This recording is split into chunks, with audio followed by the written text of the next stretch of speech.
We was talking about Elon Musk, Neuralink, artificial intelligence, the white papers of these cryptocurrencies, the future world that is determined by the writings of men projecting their ideas onward into the future.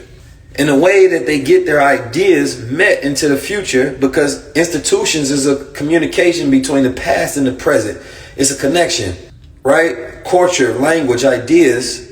We follow institutions of the past in the present and project them onto the future to perpetuate the cycle to continue, right? We brag about, having people in our family. Oh, my family graduated from here. The institution. It's a history. Oh, that's what happened in the past. That's what I need to go through in the present. That's what we go do in the future. We don't write things down enough to control what's next. What is the great philosophy of the future for Black America on how we see things will go based on how we're going to control industry, how we're going to have ownership and power? Where are the writings on the wall?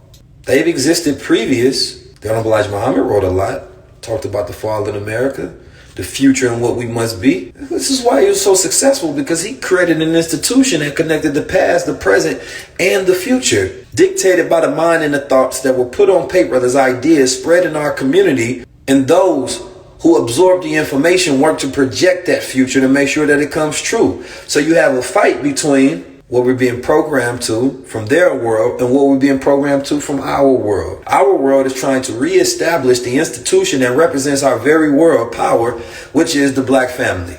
Their world is trying to maintain power through the white male symbolism, the white savior. They need what? Artificial insemination to have more young white male children. Otherwise, there's no future for them. So technology is their best bet. Well, if we can't duplicate it physically, we're going to go with transhumanism. Matter of fact, we're going to project all of these other sexual things onto the rest of the world so we can slow down your production, since ours is naturally slowing down whether we like it or not.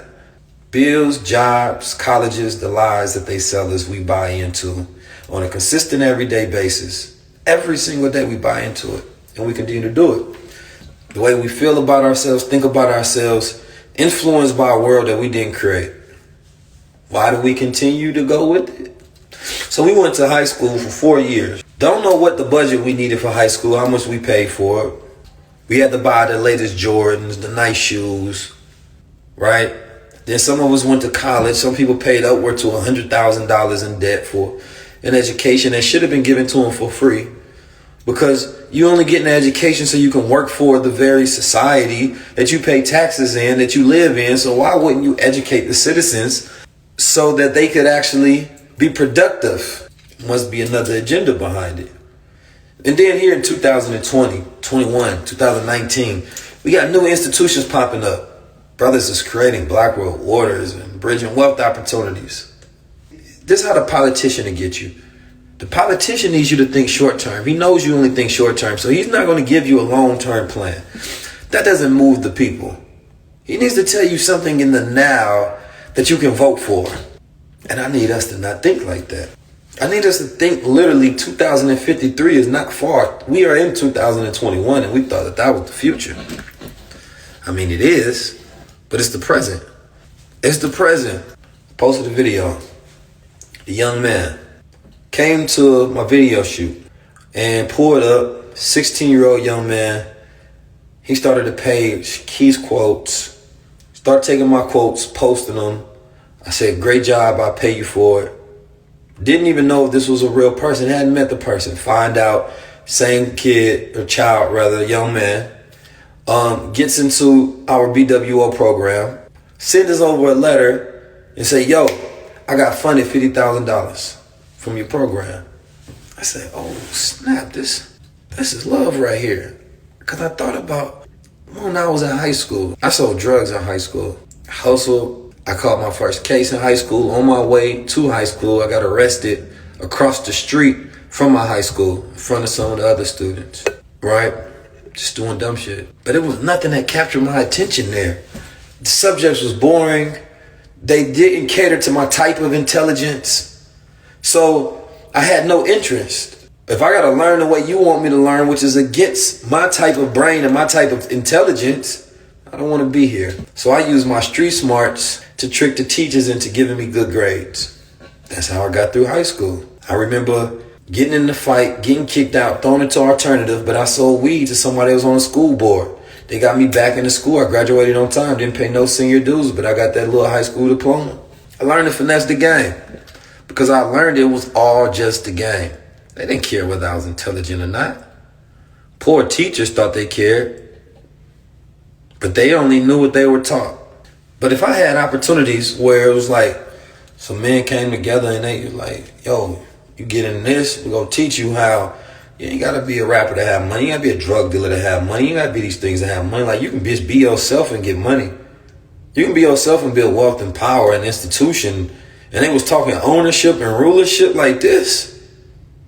Now, don't get me wrong. I grew up with black men that had some pop. They had some institutions. They had their own schools, right? They had their own security force, had their own bakeries and restaurants and property. The values wasn't there to maintain it, but I seen it.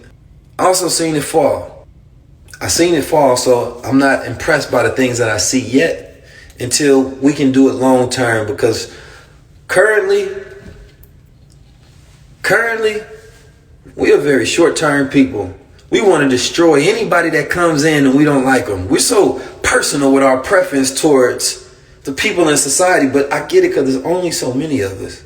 So we say, hey, can you speak specifically to my ideology and what I believe in? I like everything else you do, but this is one little tweak because I need you to be customized for me. And then everybody else said, well, if you customize that thing, then it leaves me out, then it leaves me out, then it leaves me out, and everybody's hating you now.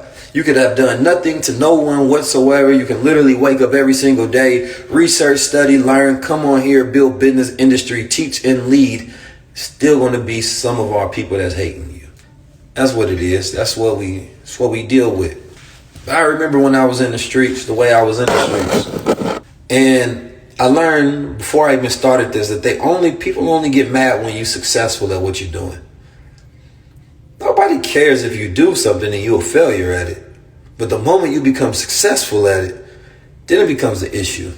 Because who has time to be yelling and complaining about somebody who ain't doing it the good way? But I understand, that's our people. Everybody wants the person that they truly look up to, because it's misadmiration, the same energy it takes to love, it takes to hate. But we want to have better relationships with each other. I get it. But these institutions outside our communities have failed us 1,000 times harder. Yet we still go back to them over and over and again. We go to that liquor store that yelled at us. We go to those institutions that's failed our parents. They failed the last generation, this generation, and the next. We still go back to it. We still think that, no, that's the way things are. We should just go back and give it another try. But we cut each other off at the slight of disrespect, at the slight of disagreement, any contention. I'm done with them. But we go back and we give they were another shot over and over and over and over. The banks rob us, take money out of our account. We learn about this. We learn about bank runs. We learn about the interest rates. We learn about how they just robbing us of our money. Go right back to them. It's the most consistent relationship that we have. Institutional authority. The colleges, half of America plus some are in debt. Half of America is in debt. Plus more, I'm talking about billions in debt. Yet every year, somebody's telling somebody else to go to college. Even the people that be in debt. Took them 10, 20 years to pay it off. Your whole world is designed for you from somebody else's mind. They gave you a template for your world. Preschool, nursery, elementary, middle school, high school, college, jobs. In between those jobs, clubs, lounges, fun, vote, pray, church, mosque, go to age of retirement. Then you can depend on the government for all of the work that you've done since you poured into the system, and then you can die. That's the template for the life? That shit sound terrible.